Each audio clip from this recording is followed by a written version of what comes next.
नमस्कार बंधू भगिनींनो, आपल्या सगळ्यांचं सहर्ष स्वागत आहे स्वास्तिकम या माझ्या चॅनलवर।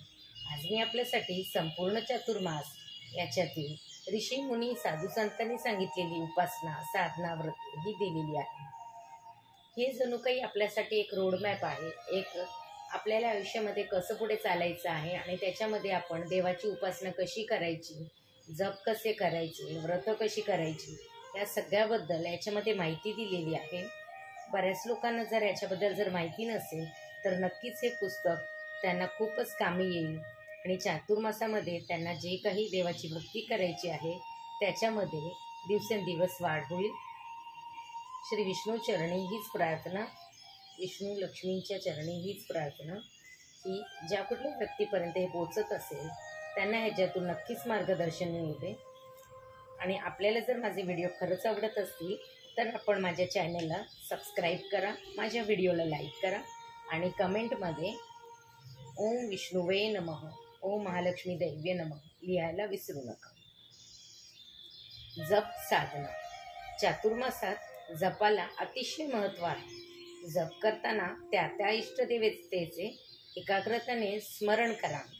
ज्या देवतेचा आपण जप करतो त्याच्या तेजोवलयात आपण बसलो आहोत व दैवत आपल्यावर कृपा करून आपणास शुभ आशीर्वाद देत आहे अशी श्रद्धा ठेवावी। जप करताना ताठ बसावे। जप मनातल्या मनात करावा। एकाग्रतेने व प्रेमाने जप करू लागलो की समोर तेजोवलय म्हणजेच देवाचं मंदिर दिसू लागतं।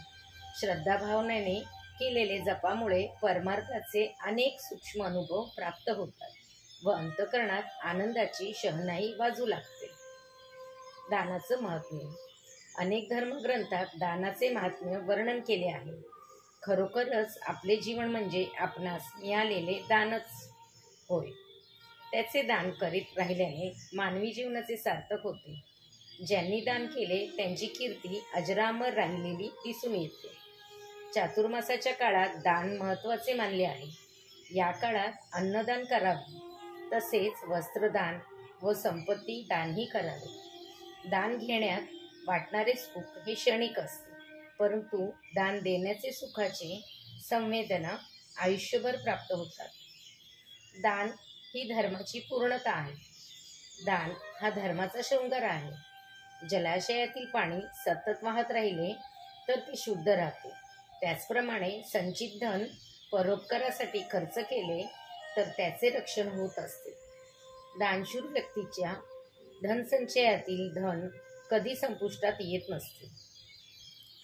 दानाचे अनेक प्रकार आहेत। छत्रदान, जलदान, घृतदान, घृतदान म्हणजे तुपाचं दान वगैरे, तसेच धैर्य, समभाव, विवेक यांचेही दान श्रेष्ठ आहे। गरीब माणसालाही याचे दान करता येते।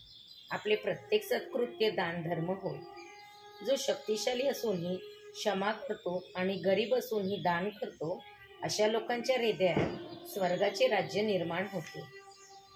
उजव्या हाताने दिलेले दान आपल्या डाव्या हाताला कळू नये। ज्याप्रमाणे अहंकाराने तप नष्ट होतो त्यामुळे बढाईमुळे दान हे निष्फल होते।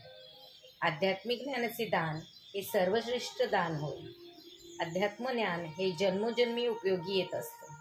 अंतःकरणापासून केलेले लहान दानाचे मूल हे अनमोल असते।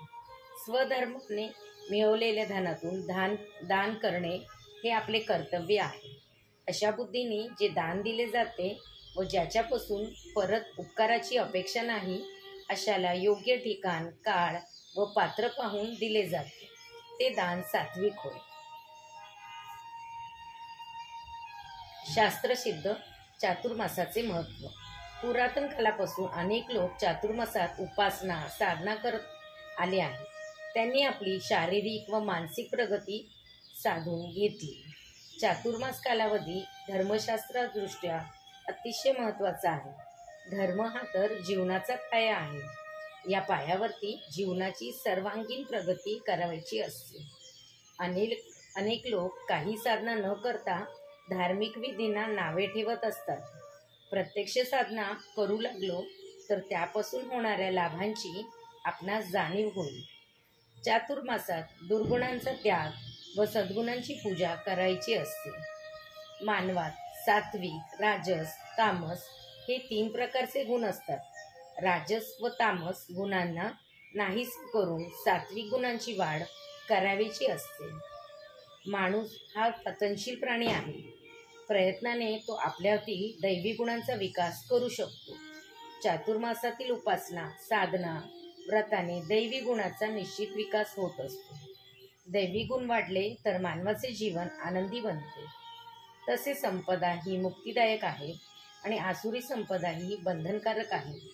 जो शास्त्रविधीला सोडून आपल्या इच्छेने वागतो त्याला सिद्धी मिळत नाही, परमगती नाही आणि सुखही नाही. जो शास्त्रात सांगितल्याप्रमाणे साधना करतो त्याच्यातील देवत्व विकसित होते. अनेक दृष्टींनी महत्त्वपूर्ण असणारा चातुर्मास हा संवत्सरांचा गाभा आहे.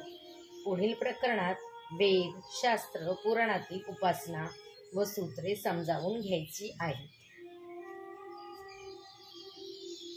श्री विष्णू लक्ष्मी वर्णमस्तु. शुभं भवतु, शुभं भवतु, शुभं भवतु.